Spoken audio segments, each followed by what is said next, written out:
Okay, welcome to your Gaussian mixture model or expectation maximization with Gaussian mixtures lecture in Python. So the first thing I'm going to do, run all my packages. Notice that I am importing from sklearn.mixture the Gaussian mixture function. That's what we're going to be using today. So let's look at the Burger King data again. So this has a bunch of different Burger King menu items and a lot of the nutritional facts for them. So let's go ahead and we're going to do a little bit of a simpler example first, just so you can actually visualize what's happening. So let's look at the features, calories and sodium. Calories and sodium. MG. Okay, so we're going to look at these two features. So we're going to say x equals bk bracket features, and then just because we want to put things on the same scale, we're going to z-score them. So I'm going to say z equals standard scalar, and then x features equals z dot fit transform x. Okay, so now that we've z-scored everything, we can create our Gaussian mixture model. And so I'm going to put that in a variable called em. And I'm going to say em equals Gaussian helps if you spell it right, mixture. And similar to k-means, it's going to take an argument that tells us how many clusters we want. And this is called n components. There we go. And I'm just going to say we want 3 right now. Why not? So in the same way that we fit the k-means algorithm, we can fit the Gaussian mixture algorithm by saying em dot fit and then giving it the data. And so now we have our fitted Gaussian mixture model, and we can get the most likely cluster for each data point by using model.fit or predict, x. So this will, and actually let's go ahead and run this really quickly so you can see what's outputting here. When you run this, it will give you a hard assignment, right? So we talked about how you don't have to use hard assignment. You can choose the cluster that's most likely, but we do have probabilistic assignment, and the way that you would grab that is by saying, we'll call it cluster P equals em.predict, there we go, proba x, and let's print that out, cluster P. So you can see that when you do that, it'll actually give you the probability that the data point is in each of the clusters. So if you do want to grab that soft assignment, it's totally possible since that's what the model outputs anyway. Okay, I'm going to comment that out, but that is how you do that. So now that we have the membership, we can calculate, for instance, the silhouette score, which is something we also did for k-means. So here, let me print it out. Print silhouette. And print silhouette score x, and then we have to give it the cluster membership. So we can run this and it'll say, okay, the silhouette score is 0.377. Not bad at all. Okay, and then we can also, if we add to this x, so x cluster equals cluster. The reason I'm doing this is because ggplot needs a data frame, so I'm just adding the cluster membership to the data frame. So I can plot this. I can say x equals calories, y equals sodium in milligrams, I think. And then color equals, what did we call it? Cluster. So I can do a scatter plot and I can see what my geom point, that's what happens when you talk and type at the same time. So I can see what my clusters actually look like. Oh, okay, didn't like that. What did I misspell this time? Misspell the word cluster. That's just great. Cluster. Okay. So when we run this, you can see what the different clusters look like. And one thing you might notice is that, well, kind of clustered it the way you would expect. There's the high sodium, high calories, low sodium, low calories, the middle cluster, whatever. One thing that's interesting you can see is the kind of shape of these clusters. when we did k-means, we kind of had more, well, obviously more spherical clusters because that's what k-mean assumes. But you can see that we can get a little bit more of a nuanced shape when we use Gaussian mixture models.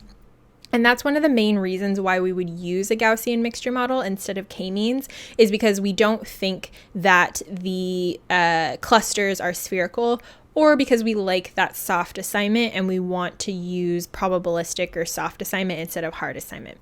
By the way, k-means is a lot simpler computational expense-wise. So a lot of times k-means does just fine, and so we just use that because it's a lot simpler. The Gaussian mixture models does take a little bit more computational time.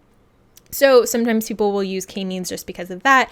Honestly, it's going to depend a lot on your situation as to when you choose to use one over the other. But one of the main deciding factors is probably, do you think that the assumption of spherical clusters is appropriate or not? Okay, so that was a simple example that made it really easy for us to graph what was going on there. Let's do one more, a little bit more, I don't want to say difficult, but a complicated example where we have 3 features. So let's say features equals, and instead of calories and, what do we look at? Calories and sodium. Let's look at sugar in grams, protein in grams, and fat in grams. Those are the main components of food. So hopefully these will help us distinguish the different Burger King items from each other. Okay, so we're going to do the same thing we did before, and we're going to say x equals bk bracket features. Then we're going to z-score them, and we're going to say z equals standard scalar x features equals z dot fit transform x. Wow, look at that. What a treat. Okay, so we can run that. That's just going to z-score all of our variables. Now we can build our model. We can say EM equals and Gaussian mixture. Gosh, the longer these are, the more I mess up on the spelling. N components equals 3. And then we can fit our model. So we'll say EM dot fit x. And then print that out. So then we can grab the cluster assignments from this model. So we can say cluster equals em dot predict x. And let's just print them out so you can see what they look like. Cool. So these are the cluster assignments. We have 3 clusters, 0, 1, and 2. This is what they look like. How exciting. So we can print out the silhouette score.